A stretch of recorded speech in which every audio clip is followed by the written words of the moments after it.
Welcome back, ladies and gents, and the Gypsy King arrived last weekend. With a great performance over an overmatched opponent in Tom Schwartz, Fury did what he had to do. Showed nuances to his game, gave us entertainment all around, and made a splash on the US boxing scene. He also ruffled some feathers and tried to get a reaction from the current unified heavyweight champion in Andy Ruiz Jr. by labeling the Mexican heavyweight as a bum and brushing him off while praising himself and Wilder, whom he may be facing off against sometime in 2020. To these verbal barbs, Andy Ruiz responded very respectfully and claimed he's still a fan of his and was not the type of person to talk badly about others. Andy said he isn't the type of fellow to talk outside of the ring, but would much rather talk with his fist. He also gave a nod to Wilder and said he isn't concerned with anything else outside of his upcoming rematch. Andy is looking to prove to the world that the first fight against Joshua wasn't a fluke and that he is going to be reigning and defending his belts for some time. Eddie Hearn recently surfaced with his own comment on the Wilder-Fury rematch and believes that Wilder will be scrapping the Ortiz fight, seeing as how an upset is a possibility, something that was seared in his mind just earlier this month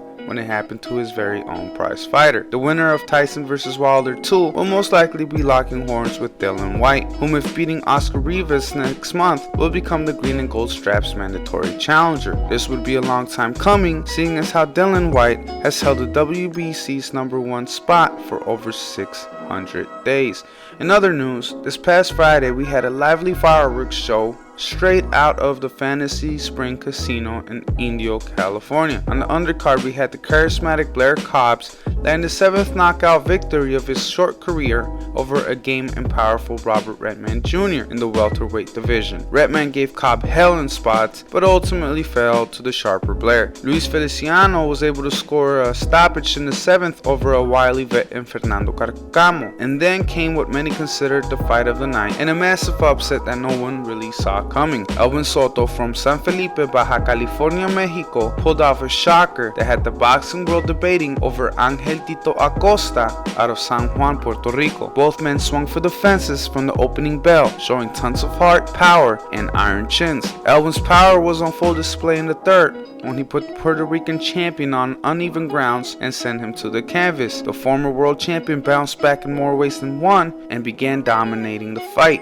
scoring with massive shots and unending combinations that showed the public why he was such a menacing champion. With 20 wins and 20 knockouts, the flurries he delivered would have broken down any man, but Elwin seemed to be a man on a mission. Even when facing what seemed to be an inevitable loss, he continued to fight to win. His prayers were answered in the 12th when he landed a lethal left hook that put Acosta in a bad predicament once again. Elwin pounced on the Puerto Rican champion, and before he was able to land any more significant punches, referee Thomas Taylor diffused the incoming barrage to halt the fight and hand Elwin his first championship belt. Many spectators believed the stoppage was far too early and that the former champion wasn't given the chance to fight back. Acosta had shown tons of grit and heart throughout the fight, and many in the boxing world believe he had enough to finish the fight and win on the cards, seeing as how he was up on all cards across the board at the time the stoppage was conceived. In the post-fight interview, both men said they wanted the rematch, and Elwin seemed to be just as shocked as the rest of the world, but was happy nonetheless to have won the highly coveted WBO strap. Elwin Soto is willing to give Acosta a shot at redemption, and that's yet another win for us, the fans. In the main event of the card, Andrew Cancio was able to replicate performances by drilling Albert Machado in the third with a deadly body shot that folded the former champion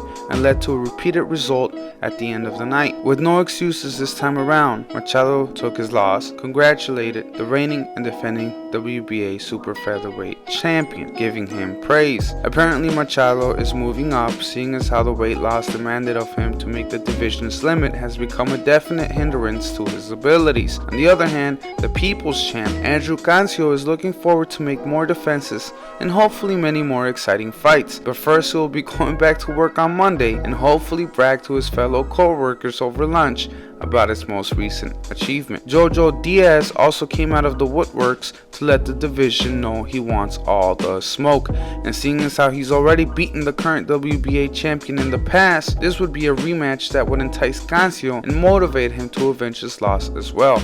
Anyway folks, thanks for tuning into the channel. Hopefully you guys enjoyed it, and if you did, jab that like button and sub up to the channel. Make sure to click on the notification bell and enlist in the Royal Boxing Army. Stay tuned for much more to come. This is King Me Boxing, signing out.